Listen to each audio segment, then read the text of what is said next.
The Iranian people, what are you hearing from them tonight?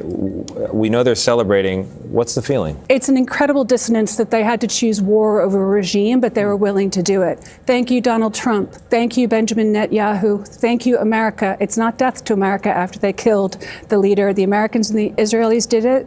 It's not death to Israel and death to America. It's thank you. It's a new day dawning, but very, very early days. So we'll have to see what comes. But it's the Iranian people that have been telling me over and over and over again, we want this. Most Iranians in Iran are very happy with the downfall of the regime. Most Iranians outside of Iran are very happy with the downfall of the regime. The only people that have mixed views, really, are certain members of the media. Watch this clip as they twist themselves into a knot, acknowledging that it's a good thing that these people are getting their freedom, but not good because President Trump was the one that did it, and Israel, who we don't like, did it. Just watch. You're going to have to see it for yourself. We'll watch it together and then we'll talk about it. But first, hit that subscribe button over there in the corner. We'd love to stay in touch. Check this out. To report the news that Iranians are celebrating in the streets, dancing, singing, and thanking President Trump for ending the life of dictator Ayatollah Khamenei. The largest Iranian populations outside of the Middle East. You see the gathering there behind her. Julia, how is the Iranian community responding? Well, this gathering has only grown, Jessica, over the past few hours, since we've gotten here. It has amassed a large number of people, and the celebration is striking. And the reporters over at CBS also expressed the sentiment of gratitude for President Trump. The Iranian people, what are you hearing from them tonight? We know they're celebrating. What's the feeling? It's an incredible dissonance that they had to choose war over a regime, but they were willing to do it. Thank you, Donald Trump. Thank you, Benjamin Netanyahu. Thank you, America. It's not death to America after they killed the leader. The Americans and the Israelis did it. It's not death to Israel and death to America. It's thank you. It's a new day dawning, but very early days. Very, very early days. So we'll have to see what comes. But it's the Iranian people that have been telling me over and over and over again, we want this. We're not regimists. We're not Islamic.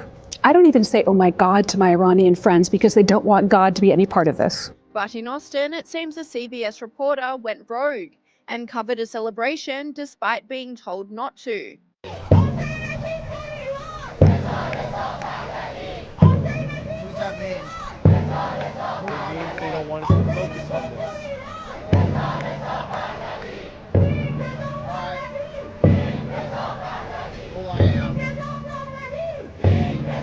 But while some left-wing media outlets took the high road and reported the facts, MSN Now's Rachel Maddow continued her passive aggression towards the Trump administration. Good afternoon. I'm Rachel Maddow. It is 1 p.m. Eastern Time, and you are joining MS Now's ongoing coverage of the United States having apparently started a war with Iran for some reason.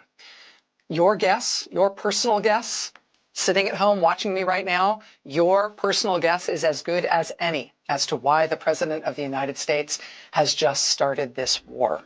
Reuters was also blasted for showing one side of the Iranian reaction, saying pro-government demonstrators marched in Tehran against US-Israel strikes, chanting death to Israel as the attack deepened the Middle East conflict and dimmed hopes for diplomacy over Iran's nuclear dispute.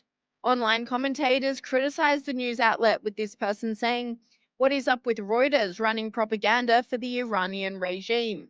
But despite some corners of the media taking an anti-American narrative, social media is allowing the people of Iran to speak directly to the world. Iranian here, with a message for every single American who voted for President Trump. From the bottom of my heart, thank you. God bless President Trump. God bless the US military, and God bless America. We can't wait until Iran is free and we can welcome you back to our country with open arms and be the allies that we used to be before the Islamic regime took over our country in 1979. There are moments in history when the headlines tell you one story and the voices of ordinary people tell you another. Right now, if you listen closely, you can hear something remarkable coming out of Iran, not from the regime, from the people. For years, independent surveys and diaspora polling have suggested that a very large majority of Iranians are deeply dissatisfied with the ruling system. In fact, some estimates place it around 80% who want fundamental change. Now, exact numbers are hard to verify in an authoritarian state, but the direction is unmistakable. The chants, the protests, the courage of women and young people risking everything. This is not a fringe movement. It's a society that's longing to breathe. And here's the strange part. When brave people cry out for freedom, you would think that the story would be simple. Yet parts of the media twist themselves into knots as if saying, yes, the regime is brutal, but let's not sound too happy about its decline. It's like watching someone describe a fire being put out while worrying that the water might offend the flames. The reality is clearer than the commentary. A regime that jails journalists, that funds terror proxies, that crushes dissent is not a pillar of stability. It's a pressure cooker. And when that pressure begins to release a bit, it's not chaos. It's the first breath after being held underwater. America's support, Israel's resolve, and the resilience of the Iranian people together form a very simple truth. Tyranny looks strong until suddenly it isn't. History is full of regimes that seemed permanent right up to the day that they weren't. Think of it like night and dawn. The darkest hour is not proof that the sun has failed. It's proof that morning is close. So if the people of Iran are finding a path to freedom, that's not a partisan victory. It's a human one. It's what happens when courage outlasts fear. And here's the deeper lesson. Power that's built on repression eventually collapses under its own weight. But power built on liberty renews itself generation after generation. Freedom is not loud. It doesn't need spin. It only needs the chance to live. And when it does, no regime, no narrative, and no darkness can hold back the sunrise. That's not politics. That's history. And history always bends towards those who refuse to stop believing in freedom. If you like this content overall, that subscribe button over there in the corner. We'd love to stay in touch. Take care.